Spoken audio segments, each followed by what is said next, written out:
Ladies and gents, boys and girls, Nick here again from Experimenting with Nick. Excited to be opening up a new section on the website which we'll call Tools, and this video will be the first part of that. Tools is basically going to be gadgets, devices, equipment, sort of things that I'm going to be using as part of the experiments, which should hopefully sort of get a bit more science in behind some of the things that I'm doing and give some hard numbers and a bit more evidence for what I'm trying to do here. Today I'm going to be talking about a blood glucose monitor from Abbott Technologies. I've lost the box for the actual device, but this is the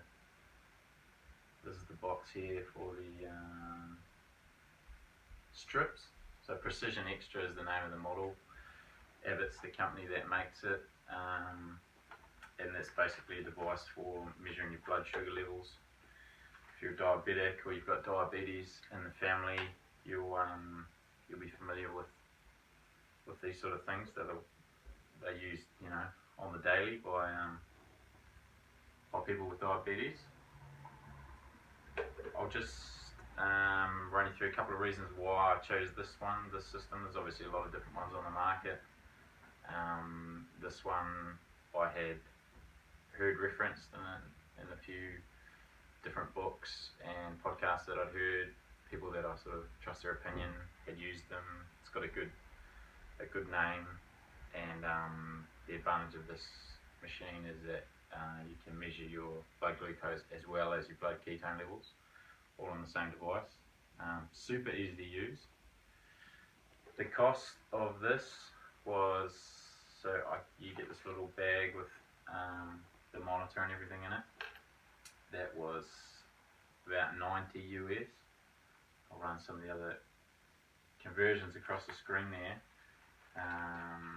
and that gets you basically the monitor and a whole lot of these little lancets, which are these are what you use to prick your finger, the lancing device, and then you have to buy the strips separately.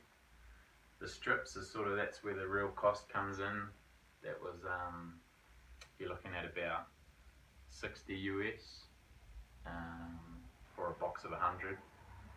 So yeah, that was 60 cents US a strip, and it's all close to $1, New Zealand dollar. They're one-time use, so that's sort of where your real cost lies, and using those, because you sort of get through them pretty quick, especially if you're testing out different foods and stuff.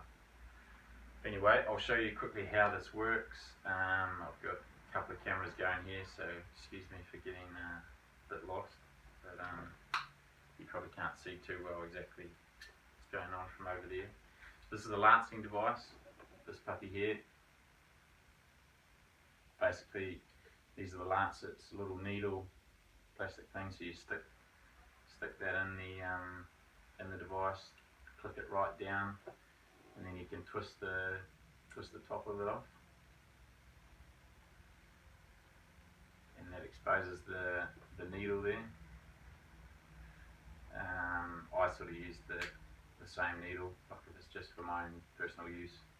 I don't change it every time. I mean, you're going through these lancets like they're running out of fashion. But there's a dial on the lancing device here. You can see if I just twist that around, there's a different number that appears in that little window there. That's basically the depth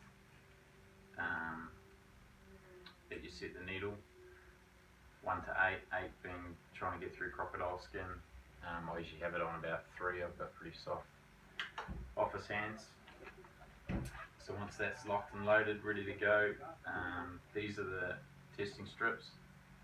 The blue ones, these are for the blood glucose levels. And these, yeah, that's basically it actually. The one thing they always sort of harp on about is making sure your hands are clean before you do the test. So I've given some alcohol strips in here. Tend to just wash them under the tap, but for the purposes of this, I'll just clean my fingers up a little bit with this alcohol wipe. then it is as simple as grabbing the strip, opening that up to expose the, so we've got a line there with 3 strips. That goes into the bottom of the device here. You just click that in and the screen lights up, and then you can see there's a little flashing light there asking for some blood.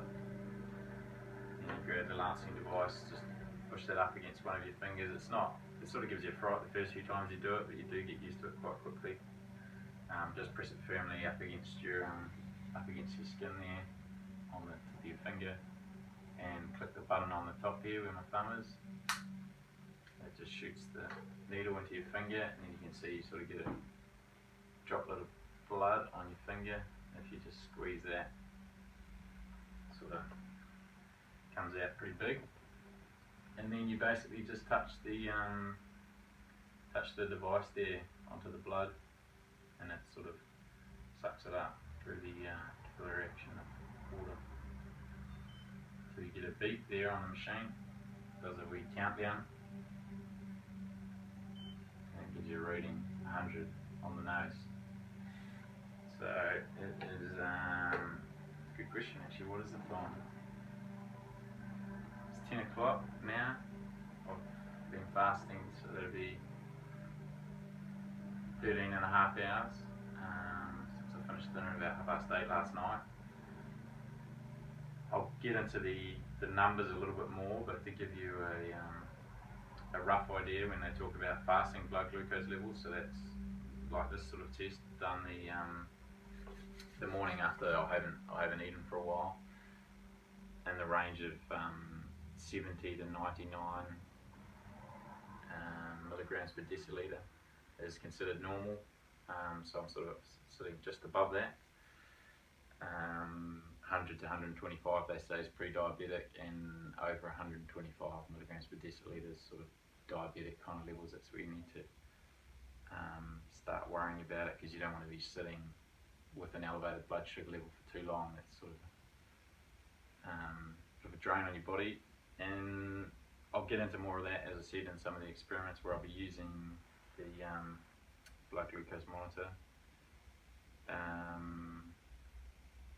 and I'll try to sort of figure out, you can use it to test different foods, see which foods elevate your blood sugar levels, which ones your body sort of reacts adversely to, and try to sort of steer away from them. But for now, that's the monitor. Hope you could see it and follow it all. Thanks for watching, and we'll see you next time.